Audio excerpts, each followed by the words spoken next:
যে যেখানে বিচারটা হল সেটা হলো একটা ট্রাইব্যুনাল। আমি প্রথম থেকে বলতেছি এই ট্রাইব্যুনালটা সৃষ্টি হয়েছিল যুদ্ধ অপরাধীদের বিচার করার জন্য, যারা 1971 সনে আমার 30 লক্ষ লোককে হত্যায় সহযোগিতা করেছিল, আমার মা বোনের ইজ্জত ধ্বংস করেছিল, শিশু হত্যা, নারী হত্যা করেছিল, যারা আমার দেশের সমস্ত বুদ্ধিজীবীকে হত্যা করে সমস্ত মস্তিষ্ক শূন্য করে দিয়েছিল।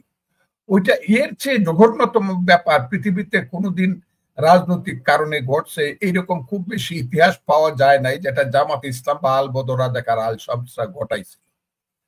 সেই গণহত্যার বিচার করার জন্য এবং গণবিরোধী আল বদর রাজাকার আল শামস মানবতা বিরোধী তাদের বিচার, যুদ্ধ অপরাধীদের বিচার করার জন্য সেই কোর্টটা হয়েছিল। সেই কোর্টে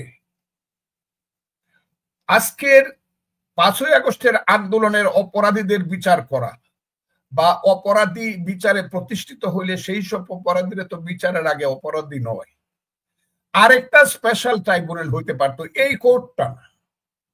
এটা একটা ভুল কোর্টে বিচার হয়েছে। আমি আপনাকে খুব ক্লিয়ারলি বললাম, আমি চ্যালেঞ্জ করলাম, ফাঁসি হয়েছে না যাবজ্জীবন হয়েছে সেই ব্যাপারে বিচার ভুল হয়েছে না শুদ্ধ হয়েছে আমি বলবো না। যে কোর্টের বিচার হয়েছে সেই কোর্টটা প্রতিষ্ঠার লগ্নটা বা প্রতিষ্ঠার যে প্রসিডিউরটা সেটা ভুল হয়েছে বলে আমি মনে করি। কাজে এমন একদিন আসবে, আপনাকে আমি বলি যে হঠাৎ যখন দেখা যাবে যে পরিবেশ গণতান্ত্রিক হয়েছে, যে কোনো লোক একটা রিট করে দিবে, যে কোনো আইনজীবী একটা রিট করবে, যাদের ফাঁসি হয়েছে তাদের পক্ষ হয়ে তাদের কোর্টেও হাজির হইতে হবে না।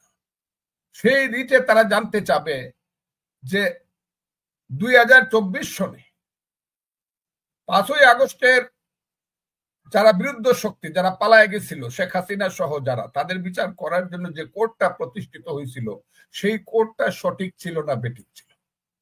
এই রিটটা হবে এই দেশে, এবং তখন যদি হাইকোর্ট, রিট বেঞ্চ এবং এপিলেট ডিভিশন একমত হয় ইয়েস ওই কোর্টটা সঠিকভাবে প্রতিষ্ঠিত হয় নাই বা গঠন করা হয় নাই, তাহলে যে কোর্টটাই সঠিক হয় নাই, সঠিকভাবে গঠন করা হয় নাই, সেই কোর্টের দ্বারা বিচারকৃত একটা রায় সেটা কি প্রযোজ্য হবে কিনা বা সেটা কি লিগ্যাল হবে কিনা, এই প্রশ্নটা কিন্তু আইসা যাবে।